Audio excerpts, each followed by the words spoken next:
Daily post Punjabi ਦੇਖਣ ਵਾਲੇ ਸਾਰੇ ਦਰਸ਼ਕਾਂ ਦਾ ਸਵਾਗਤ ਹੈ। ਮੈਂ ਹਾਂ ਗਗਨ ਬੇਦੀ। ਆਮ ਤੌਰ ਤੇ ਕਈ ਇੰਟਰਵਿਊ ਤੁਹਾਡੇ ਲਈ ਅਸੀਂ ਲੈ ਕੇ ਆਉਂਦੇ ਆ। ਪੰਜਾਬ ਦੀਆਂ ਕਈ ਹਸਤੀਆਂ ਹੁੰਦੀਆਂ ਨੇ, ਕਈ ਲੋਕ ਇਹਦੇ ਵਿੱਚ ਹੁੰਦੇ ਨੇ ਜਿਨ੍ਹਾਂ ਨੇ ਬਹੁਤ ਜ਼ਿਆਦਾ ਵਿਦੇਸ਼ਾਂ ਵਿੱਚ ਮੱਲਾਂ ਕੀਤੀਆਂ ਨੇ, ਪਰ ਅੱਜ ਬੇहद ਇੱਕ ਖਾਸ ਸਾਡੇ ਨਾਲ ਮਹਿਮਾਨ ਜੁੜੇ ਨੇ। ਅਸੀਂ ਵੀਡੀਓ ਕਾਨਫਰੰਸਿੰਗ ਜ਼ਰੀਏ ਉਹਨਾਂ ਦੇ ਨਾਲ ਗੱਲਬਾਤ ਕਰ ਰਹੇ ਹਾਂ, ਸਕਾਈਪ ਕਾਲ ਦੇ ਜ਼ਰੀਏ ਗੱਲਬਾਤ ਕਰ ਰਹੇ ਹਾਂ। ਉਹ ਖਾਸ ਕਈ ਮਾਇਨਿਆਂ 'ਚ ਹੈਗੇ ਨੇ, ਆਪਣੀ ਬੇਬਾਕੀ ਦੇ ਲਈ ਵੀ ਬਹੁਤ ਖਾਸ ਨੇ। ਔਰ ਵੱਡੀ ਗੱਲ ਇਹ ਹੈ ਕਿ ਇਸ ਵੇਲੇ ਉਹਨਾਂ ਦੇ ਉੱਤੋਂ ਜਿਹੜੇ ਤਮਾਮ ਜਿਹੜੇ ਕੇਸ ਸੀ, ਜਿਹੜੀਆਂ ਕਾਨੂੰਨੀ ਪੇਚੀਦਗੀਆਂ ਸੀ, ਉਹ ਹਟ ਚੁੱਕੀਆਂ ਨੇ ਤੇ ਸੋਸ਼ਲ ਐਕਟਿਵਿਸਟ ਬਣੇ ਹੋਏ ਨੇ ਇਸ ਵੇਲੇ। ਉਹਨਾਂ ਦੇ ਨਾਲ ਦਾਊਦ ਇਬਰਾਹਿਮ ਦਾ ਨਾਮ ਜੁੜਦਾ ਹੈ। ਦਾਊਦ ਇਬਰਾਹਿਮ ਜਿਹੜਾ ਇੱਕ ਵੱਡਾ ਡੌਨ ਹੈ, ਜਿਹੜੇ ਅਸੀਂ ਕਿਤਾਬਾਂ ਦੇ ਵਿੱਚ ਬਹੁਤ ਲੋਕਾਂ ਨੇ ਪੜ੍ਹਿਆ, ਤੁਸੀਂ ਵੀ ਸਾਰੇ ਜਾਣਦੇ ਹੋਵੋਗੇ, ਜਿਹੜਾ ਬਾਰ-ਬਾਰ ਇਹ ਚੀਜ਼ਾਂ ਦੱਸੀਆਂ ਜਾਂਦੀਆਂ ਨੇ ਕਿ ਕਦੇ ਕਿਹਾ ਜਾਂਦਾ ਦਾਊਦ ਇਬਰਾਹਿਮ ਪਾਕਿਸਤਾਨ ਦੇ ਵਿੱਚ ਹੈ, ਕਦੇ ਕਿਹਾ ਜਾਂਦਾ ਕਿ ਦੁਬਈ ਦੇ ਵਿੱਚ ਦਾਊਦ ਇਬਰਾਹਿਮ ਹੈ। ਤੇ ਸਾਡੇ ਨਾਲ ਇਕਬਾਲ ਅਤਰਵਾਲਾ ਸਾਡੇ ਨਾਲ ਸਕਾਈਪ ਕਾਲ ਦੇ ਉੱਤੇ ਨੇ। ਇਕਬਾਲ ਅਤਰਵਾਲਾ, ਇਹਨਾਂ ਨੂੰ ਕਿਹਾ ਜਾਂਦਾ ਕਿ ਬਹੁਤ ਖਾਸ ਰਹੇ ਨੇ ਇਹ ਦਾਊਦ ਇਬਰਾਹਿਮ ਦੇ। ਹਾਲਾਂਕਿ ਇਹਨਾਂ ਦੇ ਨਾਲ ਜਦੋਂ ਸਾਡੀ ਆਫ ਦਾ ਰਿਕਾਰਡ ਗੱਲਬਾਤ ਹੋ ਰਹੀ ਸੀ, ਇਹ ਕਹਿੰਦੇ ਕਿ ਮੈਂ ਬਹੁਤਾ ਉਸ ਬਾਰੇ ਗੱਲਬਾਤ ਨਹੀਂ ਕਰ ਪਾਵਾਂਗਾ, ਪਰ ਆਪਣੇ ਤਜਰਬੇ ਇਹਨਾਂ ਤੋਂ ਜਾਣਾਂਗੇ ਕਿ ਕਿਸ ਤਰ੍ਹਾਂ ਦੀ ਇਹਨਾਂ ਦੀ ਲਾਈਫ ਰਹੀ ਹੈ, ਕਿਉਂਕਿ ਇਹਨਾਂ ਦੇ ਨਾਮ ਦੇ ਨਾਲ ਵੀ ਡੌਨ ਜੁੜਦਾ ਹੈ। ਹਾਲਾਂਕਿ ਕੇਸ ਸਾਰੇ ਖਤਮ ਹੋ ਚੁੱਕੇ ਨੇ। 2007 ਦੇ ਵਿੱਚ ਦੁਬਈ ਤੋਂ ਇਹਨਾਂ ਨੂੰ ਭਾਰਤ ਲਿਆਂਦਾ ਗਿਆ ਸੀ। ਦੁਬਈ ਸਰਕਾਰ ਨੇ ਭਾਰਤ ਸਰਕਾਰ ਦੇ ਹਵਾਲੇ ਕੀਤਾ ਸੀ ਇਹਨਾਂ ਨੂੰ। ਸਾਰੇ ਕੇਸ ਇਹਨਾਂ ਤੇ ਨਿਬੜ ਚੁੱਕੇ ਨੇ ਤੇ ਇਸ ਵੇਲੇ ਇਹ ਸੋਸ਼ਲ ਐਕਟਿਵਿਸਟ ਦੇ ਤੌਰ ਤੇ ਆਪਣੀ ਪਹਿਚਾਣ ਬਣਾ ਰਹੇ ਨੇ। ਇੱਕ ਰਾਜਨੀਤਿਕ ਪਾਰਟੀ ਇਹਨਾਂ ਵੱਲੋਂ ਜੁਆਇਨ ਕੀਤੀ ਗਈ ਸੀ ਪਹਿਲਾਂ, ਫਿਰ ਛੱਡ ਦਿੱਤੀ ਗਈ। ਬਾਲੀਵੁੱਡ ਦੇ ਉੱਤੇ ਬਹੁਤ ਬੇਬਾਕੀ ਦੇ ਨਾਲ ਰਾਏ ਰੱਖਦੇ ਨੇ। ਔਰ ਇਸ ਤੋਂ ਇਲਾਵਾ ਇਹ ਵੀ ਦੱਸ ਦਈਏ ਕਿ ਆਲ ਇੰਡੀਆ ਮੀਡੀਆ ਅਤੇ ਐਂਟਰਟੇਨਮੈਂਟ ਦੇ ਇਹ ਕਾਫੀ ਅਹੁਦੇਦਾਰ ਹੈਗੇ ਨੇ। ਸੋ ਤੁਹਾਨੂੰ रूबरू करवाने हैं इकबाल अतरवाला के नाल। इकबाल साहब, स्वागत है आपका डेली पोस्ट पे। सर, आपको क्या बोले, आपको डॉन बोले या आपको एक्स डॉन बोले या आपको क्या बोले कि आप सोशल एक्टिविस्ट बोले, समाज सेवक बोले, क्या बोले आपको? मैं इकबाल अतरवाला ही ठीक हूँ। इकबाल अतरवाला, जैसे आपसे मेरी बात हुई जब, तो आपने बोला, जब मैंने आपको पूछा आपके बारे में, तो आप बोले कि मेरा आप इकबाल अतरवाला आप गूगल कर लीजिए। तो जब इकबाल ही लिखते हैं तो उसके साथ आ जाता है इकबाल अतरवाला। और नीचे जब पढ़ते हैं तो बहुत ज्यादा हैरानी होती है कि हम इंटरव्यू करने जा रहे हैं स्काइप कॉल पे जरिए, तो वो आपको नाम के साथ डॉन लिखा हुआ आता है और लिखते हैं कि काफी क्लोज रहे हैं आप दाऊद इब्राहिम के। देखिए, ऐसा है कि ये जितनी भी चीजें हैं ना, ये मुझे मीडिया की देन है। डॉन वगैरह और जो कुछ भी मेरे बारे में लिखा गया है, तो ऐसी कोई एक्टिविटीज मेरी नहीं रही है। मैं बेसिकली बॉलीवुड में रहा हूँ। बॉलीवुड और कंस्ट्रक्शन ही मेरा बिजनेस रहा है। और जब मैं 2007 में यहाँ पर आया, मुझ पर जो चार्जेस लगे थे वो करीबन 2 साल के अंदर सब अल्लाह के करम से सब, और मैं बाइज्जत बरी हो गया। 2007 में आपको जो भारत सरकार के सुपुर्द किया गया था, दुबई पुलिस ने आपको किया था, दुबई सरकार ने? ना ना ना ना, मैं खुद आया था यहाँ पर, मैंने खुद को सरेंडर किया। और आप किस मामले में आपने सरेंडर किया था, अगर आप बताना चाहें, अगर आप थोड़ा पीछे जाएं अपनी लाइफ में, अगर थोड़ा सा शेयर करना चाहें, क्योंकि लोग सुनेंगे तो लोगों को जो आपके मिसकंसेप्शंस बनी हुई हैं आपके बारे में, वो क्लियर हो जाएंगी। मुझ पर लैंड ग्रैबिंग के केस डाला हुआ था कि मैंने एक लैंड जो मलाड में है उसको ग्रैब किया हुआ है, और काफी कुछ कलम वगैरह लगी हुई थी उसमें मेरे ऊपर। लेकिन सच जो होता है ना, वो कभी नहीं छुपता है। और जिस वक्त ये केस जिसने भी किया था, मैं भी उनके नाम नहीं लेना चाहता हूँ, लेकिन मुंबई पुलिस जो है ना, वो हमारे यहाँ पर बहुत स्ट्रांग मानी जाती है, इंडिया में भी बड़ी स्ट्रांग मानी जाती है। उन्होंने पूरी तहकीक करके, और जो भी मुझ पर इल्जाम लगे थे वो कोर्ट के हिसाब से खारिज हो गए, और मुझे बाइज्जत बरी किया। ठीक है। और इकबाल साहब, थोड़ा सा ये भी जानना चाहेंगे, दाऊद इब्राहिम के साथ आपका कोई उसके साथ रिलेशन, कोई संबंध नहीं रहा, कोई उसके साथ आपकी कोई साझ नहीं? अब देखिए, ऐसा है ना कि बिल्डर्स लाइन में और इसमें मैं नहीं समझता हूँ कि किसी के रहते हैं या नहीं रहते हैं। जब आप फिल्म इंडस्ट्री में एक बड़े ओहदे पर चले जाते हैं ना, या बिल्डर लाइन में, तो आपका नाम उनके साथ में जुड़ ही जाता है, जोड़ ही दिया जाता है। अगर कहीं पर ऐसा, मतलब मुझे तो अभी ऐसा है ना कि जब भी मेरा नाम आता है तो उनके साथ में जोड़ ही दिया जाता है, चाहे वो अभी हो चाहे वो पहले हो। हम्म। तो अभी वो मतलब ही नहीं है उसके लिए। हम्म।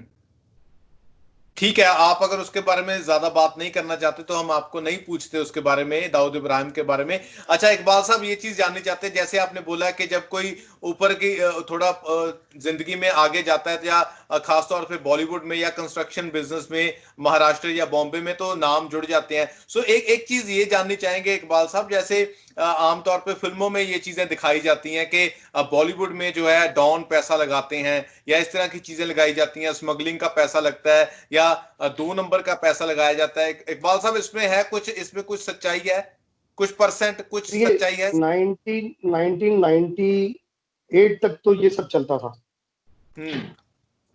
कि पैसे लगाए भी जाते थे। काफी प्रोड्यूसर्स की उस मामले में मौत भी हुई है कि हम्म। पैसे उन्होंने लिए थे और नहीं दिए। हम भी पढ़ते रहते थे सारी चीजें। तो वो हम्म। 1998 तक रहा। फिर 2000 के बाद माहौल चेंज हो गया। फिर चला गया पूरा कॉर्पोरेट सेक्टर के अंदर। हम्म। एक कॉर्पोरेट, अब कैसे है कि पूरी बिजनेस जो है, वो फिल्म इंडस्ट्री जो है वो कॉर्पोरेट लेवल पर चली गई है। प्रोफेशनल हो गई है, कॉर्पोरेट पैसे प्रोफेशनल हो लगाती गए।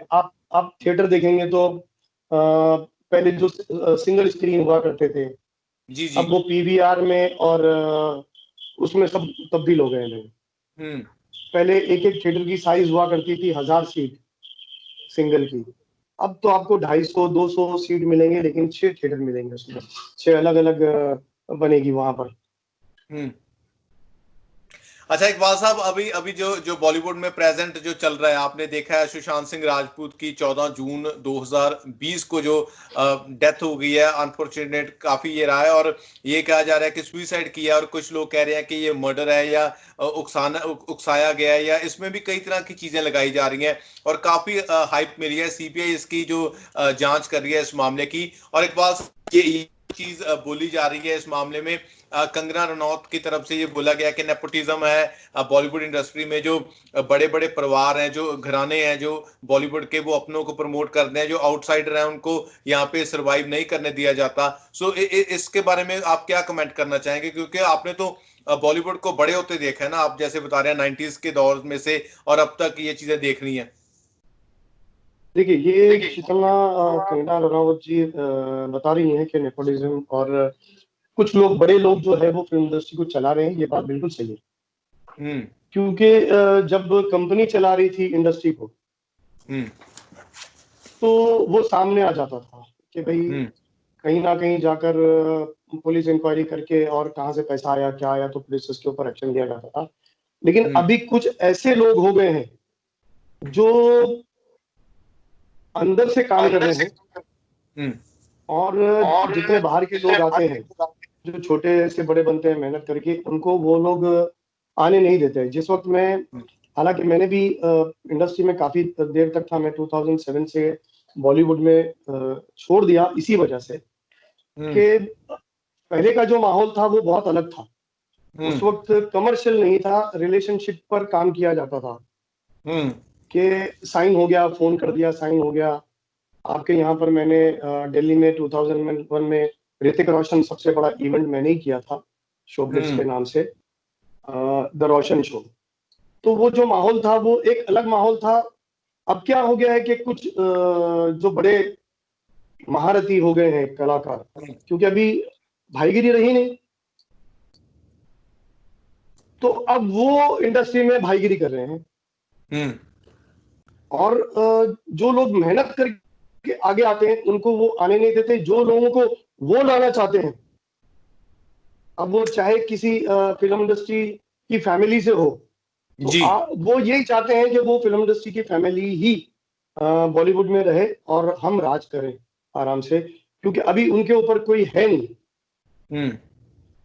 ठीक है ना। सो और इस तरीके से काफी चीजों में ये चल रहा है। अभी कई जगहों पर आपने नाम सुना होगा, विवेक ओबराय से लेकर वो सिंगर जो है, ऐसे कई कई नाम आए हुए हैं, जिसमें सलमान खान का भी नाम भी जोड़ा गया था। जी। ये सलमान खान अपने आप में एक मतलब भाईगिरी करते हैं, ये करते हैं, वो करते हैं, जो भी है। हम्म। मेरा अगर रिलेशन सलमान खान से देखा जाए पुराने में, तो काफी अच्छा रिलेशन रहा है। लेकिन अभी मेरी बातचीत किसी से भी नहीं होती है। मैंने किसी से भी बातचीत मैं नहीं करता हूँ। मैं इंडस्ट्री को लगभग ये समझ लीजिए कि छोड़ दिया था। हम्म। लेकिन कुछ केसेस, अभी कुछ मेरे दोस्त ऐसे हैं जिन्होंने मेरे ऊपर, मुझे ये बोला गया कि इकबाल भाई अभी माहौल बहुत खराब हो गया है। तो फिर हमने एक फेडरेशन शुरू की जिसका हम्म। नाम है all India media entertainment alliance federation. मेरे हम्म। फेडरेशन में काफी वर्कर्स भी हैं और जूनियर आर्टिस्ट वगैरह भी हैं, सारे हैं। तो क्या होता है, खाली नेपोटिज्म नहीं है इसमें, फिल्म इंडस्ट्री के अंदर अगर देखा जाए तो बहुत सी गंदी चीजें हैं जो शायद मैं हम्म। समझता हूँ कि कंगना जी नहीं बोल पाती है।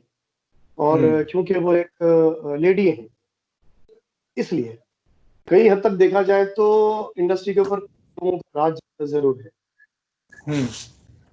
और सुशांत की मौत है, जो सुशांत की मौत है, इसके इसके बारे में आप अपने पर्सनल अगर कोई राय शेयर करनी चाहें, आप क्या सोचते हैं? वो उसने खुदकुशी की है सुशांत सिंह राजपूत ने, या उसमें कई तरह की चीजें इन्वॉल्व हो रही हैं? अब उसमें ड्रग्स की भी बात कही जा रही है और कई तरह की चीजें इन्वॉल्व हो रही हैं उसमें अब। सुशांत से पहले शायद उनकी सेक्रेटरी का एक वो आया था न्यूज के, वही उन्होंने सुसाइड कर लिया। जी जी। उस पर ज्यादा ध्यान नहीं गया। फिर मुझे ऐसी जहां तक मुझे याद है कि फिर पता चला कि उनके कुछ करीबी दोस्त ने सुसाइड कर लिया। हम्म। उसके बाद सडनली एक न्यूज मॉर्निंग में आती है कि भाई सुशांत सिंह ने भी सुसाइड कर लिया। हम्म।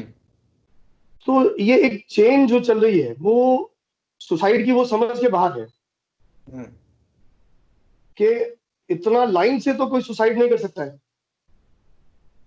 फिर कुछ चीजें ऐसी थी जो मुझे भी बाहर से लोगों ने भेजा था कि आप फेडरेशन में है, चेयरमैन है, तो आप इसके ऊपर केस कीजिए और इसका मुद्दा उठाइए। तो आजकल के जो माहौल कोरोना के चल रहे हैं और हम्म। हर आदमी एक अपनी जिंदगी को बचाने के लिए लगा हुआ है, हम्म। उसमें इस चीज को उठाना मैंने भी मुनासिब नहीं समझा। अच्छा, हम्म। दूसरा, बॉम्बे पुलिस इस पर काम कर रही थी। हम हम्म। कहीं पर भी, हमारी बॉम्बे पुलिस हो या कहीं की भी पुलिस हो, या हम हम्म। सरकार को चैलेंज नहीं कर सकते अगर पर हमें कुछ कंगना करना है। जी, पर इकबाल साहब, कंगना तो चैलेंज करती है मुंबई पुलिस को भी और गवर्नमेंट को भी। वो करती है कि इस पूरे मामले में पूरा क्लैरिटी नहीं है उनमें। वो बोलती है कि सरकार और पुलिस अच्छा काम नहीं कर रही है।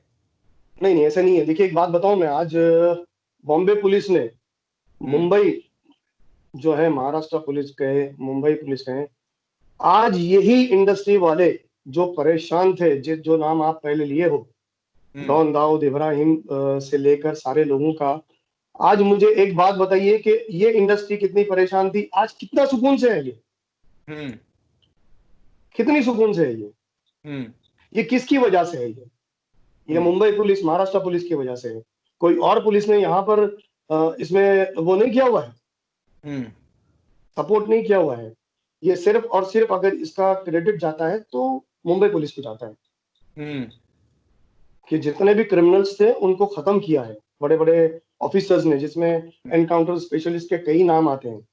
हम्म। और जब भी इनको थ्रेट आते हैं या कुछ भी आते हैं, तो मैं नहीं समझता हूँ कि हमें बॉम्बे पुलिस पर या महाराष्ट्र सरकार पर उंगली उठाना चाहिए कि महाराष्ट्र अच्छा पुलिस आप का इसमें क्या इंटरेस्ट हो सकता है। मुझे बताइए ना, सुशांत सिंह से महाराष्ट्र पुलिस का या महाराष्ट्र गवर्नमेंट का क्या लेना देना है?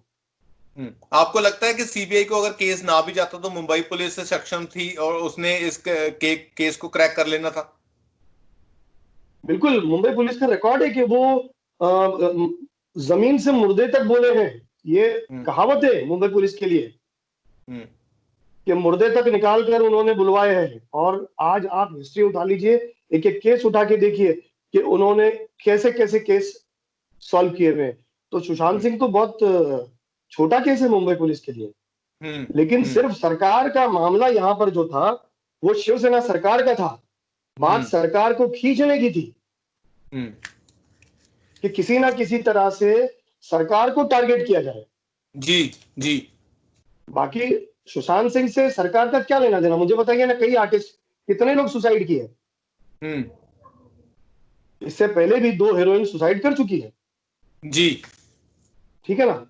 तो हम्म। उस वक्त सरकार को क्यों नहीं गिना गया?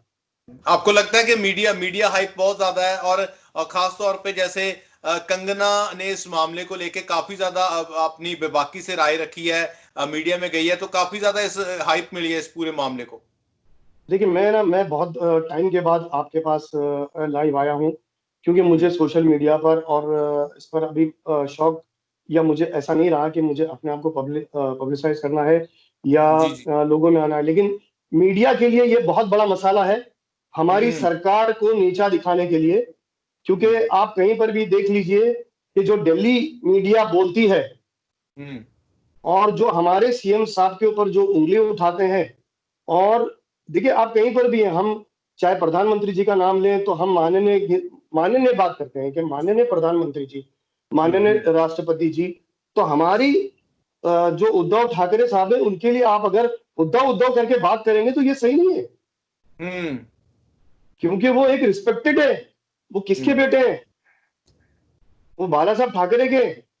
हुँ, महाराष्ट्र को जीतने वाली कौमों से वो आए हुए हैं। हुँ, आज महाराष्ट्र में सरकार है उनकी। आप कोई कोई उद्धव जी ऐसे चलते हुए नहीं है कि आप उनके हुँ, लिए कुछ भी बोल देंगे और नाम लेकर बात करेंगे।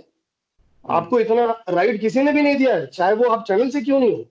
हुँ, आप अगर किसी का इंटरव्यू लेते हो तो जितने भी डिबेट में जो आते हैं ये तो सब हुँ, पेबल है, ये पेड है।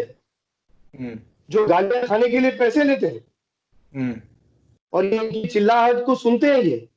हुँ, कल मैं सुन रहा था किसी उसको शिवसेना वालों को धमकियां दे रहे थे कि आपने धमकी दी इनके लिए सरपो क्या नाम हमारे के मुंह मुंह तोड़ देंगे हम, आप दिल्ली आ जाइए, हम आपका सर फोड़ देंगे।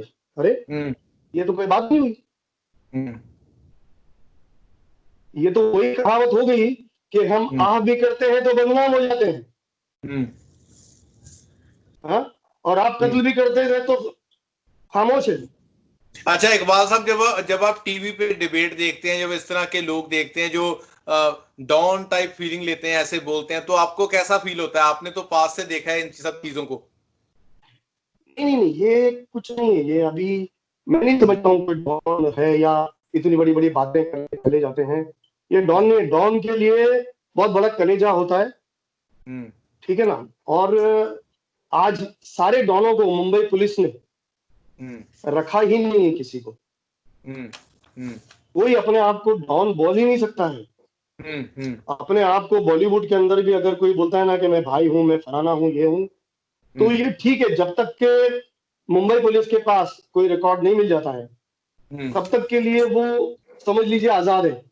अगर हुँ, कहीं पर हुँ, कुछ भी अगर मिल गया तो फिर चाहे वो कितना भी बड़ा हो, मुंबई पुलिस नहीं छोड़ती है, कहीं से हुँ, भी ताल्लुक रखता हो वो, हुँ, समझा? तो इस तरीके से सरकार के ऊपर या मुंबई पुलिस के ऊपर बॉलीवुड से हो या किसी से भी हो, उँगली हुँ, उठाना या उनके लिए इस तरीके की बैड वर्ड यूज़ करना, ये कन्ना जी को भी शोभा नहीं देता है। हुँ, एक लेडीज़ हैं वो और हुँ, महाराष्ट्र में रहती हैं, महाराष्ट्र में काम कर रही हैं, महाराष्ट्र हुँ, में उनके फैन हैं, मुंबई पुलिस उनको रात-दिन सपोर्ट कर रही है, कोरोना हुँ, में इतना सपोर्ट किया हुआ है, रात-दिन कई पुलिस वाले हुँ, मौत के घाट उतर चुके हैं कोरोना के उसमें। हुँ, और आप एक छोटी-सी चीज़ के लिए कि भई मुंबई पुलिस इसमें साथ नहीं दे रही है और सरकार इसमें नहीं चाह रही है, तो क्या लेना-देना है मुझे बताइए ना? सरकार का सुशांत सिंह की मौत से क्या लेना-देना? हुँ, हुँ। ठीक है। और इकबाल साहब, कुछ आखिरी सवाल है। एक चीज़ और जाननी चाहेंगे। करण जौहर का नाम बहुत बार उ उछलता है इस सारी मामले में कि वो बॉलीवुड इंडस्ट्री चला रहे हैं, वो माफिया चला रहे हैं, वो नेपोटिज़्म को प्रमोट करते हैं, जो बॉलीवुड स्टार सन है या स्टार डॉटर हैं, उनको ही वो आगे लेके आते हैं, कि जो आउटसाइडर होते हैं उनको उनके लिए सर्वाइव करना बहुत मुश्किल है। और ये सब, हालाँकि आउटसाइडर कईयों ने बहुत अच्छा नाम बनाया है, रणवीर सिंह है उसमें, या अक्षय कुमार का नाम आता है, और इस तरह के काफ़ी हैं। पुराने समय में चले जाएँ, अमिताभ बच्चन साहब हैं, धर्मेंद्र हैं, कई हैं। पर जो प्रेज़ेंट सिचुएशन है, इसमें आप करण जौहर का कैसे देखते हैं? क्योंकि आप जैसे बता रहे हैं कि 90s के दौर से आपने देखा है सब कुछ, कैसे जो सिंगल स्क्रीन से आज कितनी-कितनी स्क्रीनें हो गई, आपने बॉलीवुड को भी ग्रो करते देखा है। तो करण जौहर का कैसे देखते हैं? वो भी एक फ़िल्मी बैकग्राउंड से आते हैं। देखिए, सिर्फ़ करण जौहर ही के लिए मैं खाली वो नहीं कहूँगा, चाहे हुँ, संजय लीला भंसाली हो, चाहे हुँ, कोई हुँ, भी हो, जितने भी बड़े हुँ, डायरेक्टर्स हैं, वो यही हुँ, चाहते हैं कि हम किसी न किसी सेलिब्रिटी के बच्चों को आगे करें। उसकी वजह हुँ, ये होती है कि कहीं न कहीं पैसा भी लग जाता है उनका और पब्लिसिटी भी मिल जाती है कि भाई ये फलाने का बेटा है या बेटी है।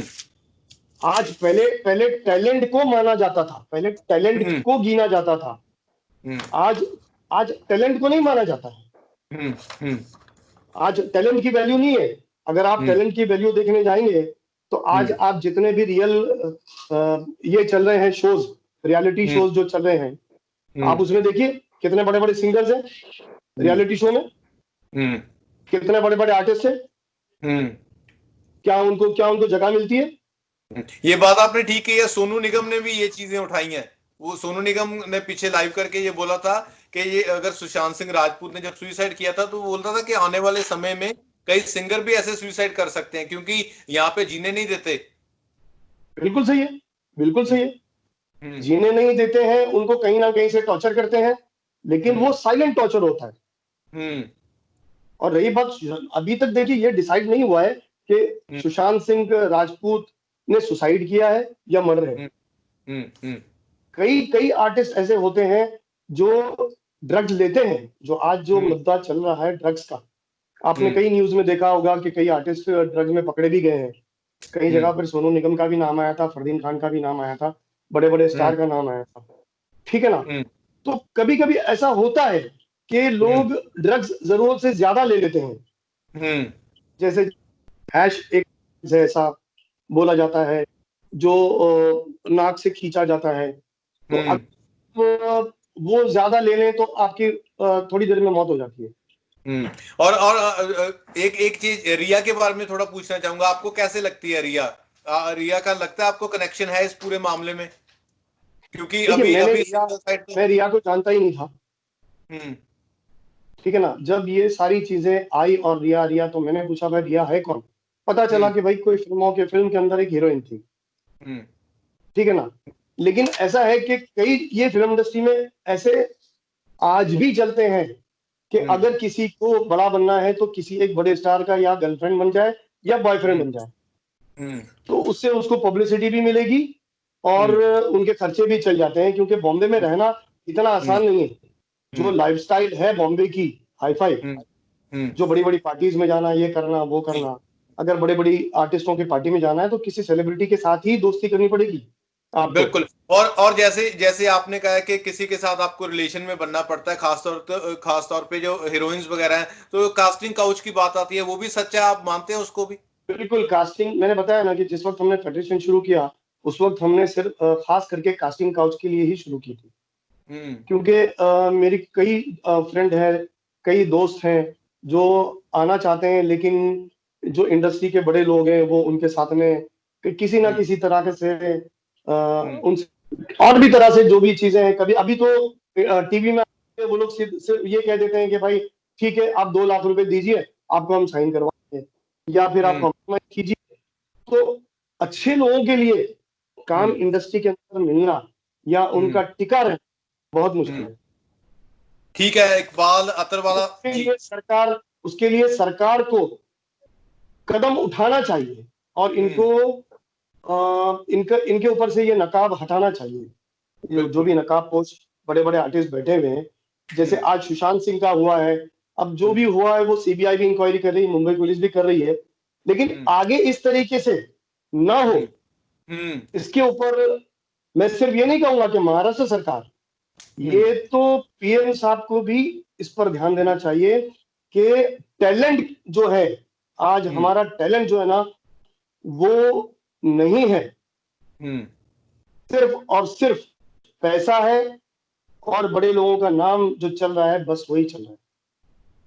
ठीक है, धन्यवाद हमसे बात करने के लिए, डेली पोस्ट पंजाबी से बात करने के लिए इकबाल अतरवाला। सो ये सन इकबाल अतरवाला जिन्हां दे नाल गल्लां बातां कीतियां ने, कई अहम गल्लां ते उन्होंने अपने पक्ष रखे ने, खास तौर ते बॉलीवुड दे विच जिहड़ा एक डॉन शब्द है ਉਹਦੀ परिभाषा ਨੂੰ ਇਹਨਾਂ ਨੇ ਬਿਆਨ ਕੀਤਾ। आस करते ਤੁਹਾਨੂੰ ਸਾਡੀ ਇਹ पेशकश पसंद आई होवेगी। धन्यवाद।